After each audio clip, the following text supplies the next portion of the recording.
Welcome to step 5 of quantum leaping. Step 5 is embodiment and persistence. Step number 4 was clearing and collapsing what is no longer in resonance with the identity of the version of you that lives on the timeline that you desire. I'm Alyssa, and I remind you that this timeline is optional. What is quantum jumping? Quantum jumping is jumping to a reality where what you want already exists. You don't need to manifest anything. You just need to align with the frequency of the version of you that's already living in that reality.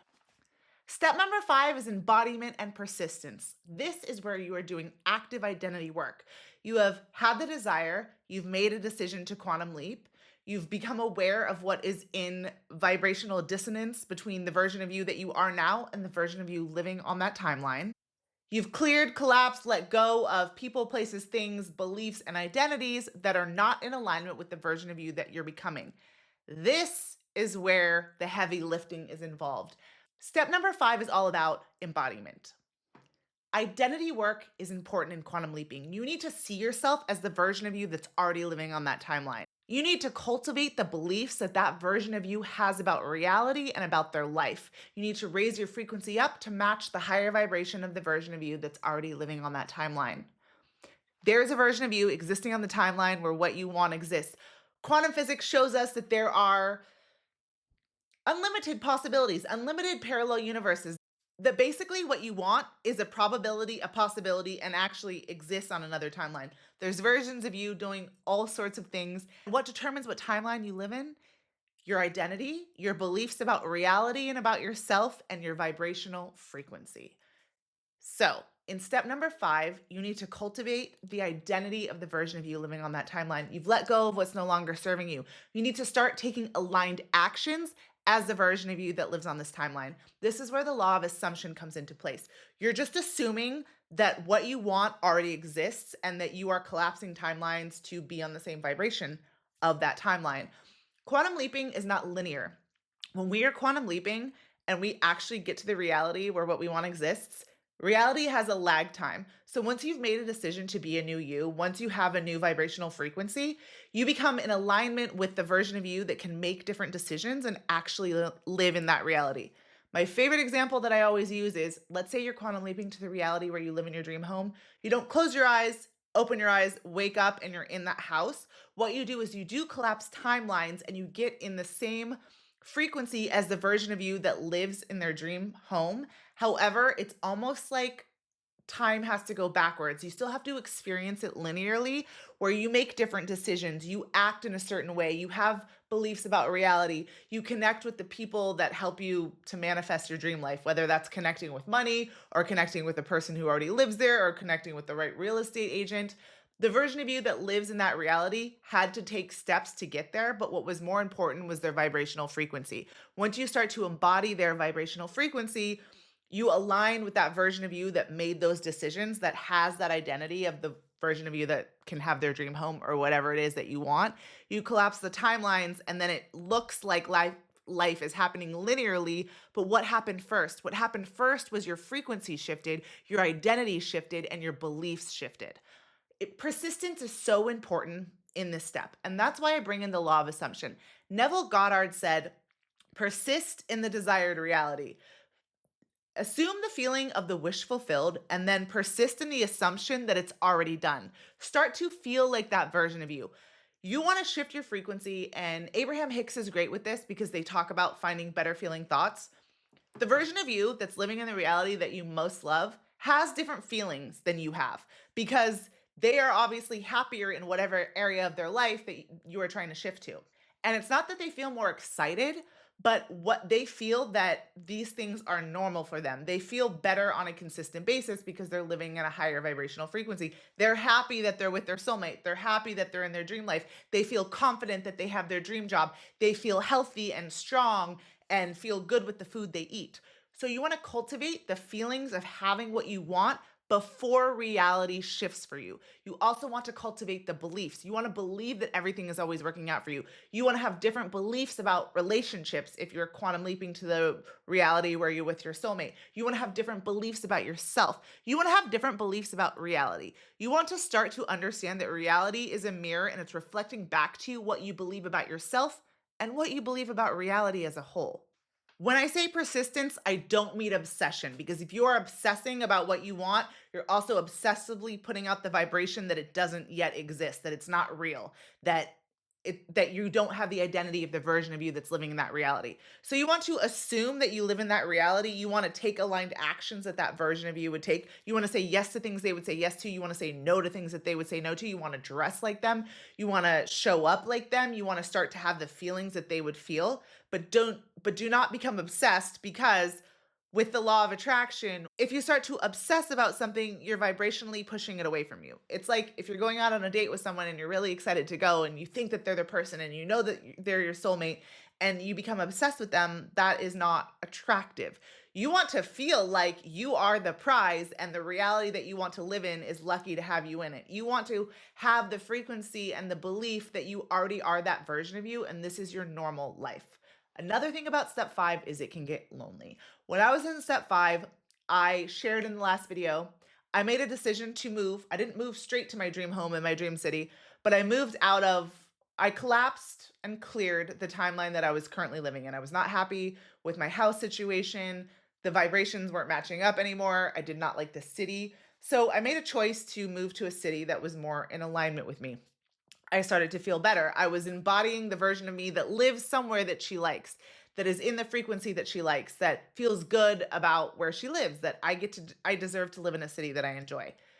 That was about embodying the version of me that already lives in a better reality. And then when I did Quantum Leap, I moved to my dream home, my dream city, and the timelines collapse. And that now it's just normal to me. But I did first need to decide that I deserve to live somewhere better. But it was lonely. That's the thing about step 5. Reality hasn't shifted for you yet.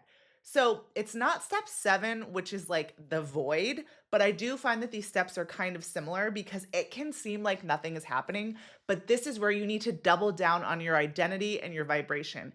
This is where you need to actively act, speak, behave, vibrate as the version of you that's living on that timeline. And it might not quite match up yet because you're not quite there. It might feel a little uncomfortable when you start to act different, when you start to dress different, when you start to question your beliefs about reality and yourself. And it might feel lonely because you've just let go of a bunch of people, places, and things that aren't in alignment with you, and the new timeline hasn't shown up. But this is where you persist in the assumption that it exists for you. This is where you decide that because you already quantum leapt, you made the decision to quantum leap, you are going to collapse timelines and merge with that version of you that's living on that timeline. And you're going to assume that just because you don't see it yet doesn't mean it's not happening for you. It's easy to go back into this step because the past was more familiar. And like I said, the step can be lonely and you might want to go back into the old timeline. You might want to revert to your old beliefs. You might want to believe that this isn't possible for you. Your limiting beliefs might start to come up and you might start to question, can you really live on the timeline that you desire? But we are source in physical bodies and our desires are meant for us. Our desires are literally calling us towards them, saying, there's a version of me. Our desires are saying there's a version of you living on this parallel timeline. I believe our desires are echoes from those parallel versions of us saying, come join me, raise your vibrations, shift your beliefs, change your identity, start acting like me, start vibrating as me, and you will live on this timeline too. So persist in the assumption that what you want is already created, which according to quantum physics and quantum jumping, what you want already is created. Energy cannot be created or destroyed. That's why I said you don't need to manifest anything. What you want already exists on a parallel timeline. You just need to get in vibrational frequency with it. It's like when you're listening to the radio, if you want to listen to 98.7, but you're on 105.9, if you're in LA, you're going to hear rap music. You're not going to hear whatever's on 98.7. The frequencies aren't matched up. So that's why you need to get in vibrational frequency, and then you will be in that reality. From a very spiritual perspective, even other beings, ghosts, energies are floating around us at all times. And we don't see them. Some people do if you have those gifts because they are on different vibrational frequencies. It's the same as when you're taking plant medicine. When I take plant medicine, I can see things, I can hear things, I can feel different energies because I'm getting in that same vibrational frequency as wherever that entity source, angel is, but that doesn't mean it's not here right now. Like there might be something next to me right now, but because I am not on the same frequency as it, we're not like interacting, although they might be able to see us. So that's why vibration is so important. And we all have a main dominant vibration. How do you know what your dominant vibration is? Whatever your life looks like, that's your dominant vibration. Whatever you are experiencing outward is your dominant vibration. If you're experiencing a lot of joy and happiness and good things, your dominant vibration is one of joy. If you're feeling powerless and you're depressed and you're sad, your dominant vibration is on the lower end of the scale. And it's okay. I have been there. You can shift your vibration. We are just so used to the vibrational frequencies that we're living in, we think that that's what life is. We think that that's what reality is, but there's a different possibility for you on a different frequency, on a different vibration, on a different timeline. There's a version of you that is living in joy and happiness and passion, and you need to raise your frequency up to match that version of you and collapse the timeline. So embody the version of you that's already living on that timeline. Connect with them in your mind, in meditation, in your car, ask them, what do you believe about reality and yourself? What actions, what aligned actions are you taking? Start acting like them. If there's something that you want in your life that that version of you already has, start acting as if that's already your reality. Start acting as if that thing is already yours. Start behaving as the version of you that already has what you desire. Persist in the assumption that that is the truth of your life, that what you want is already yours.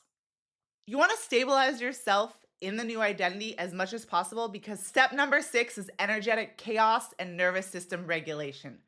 This one is intense.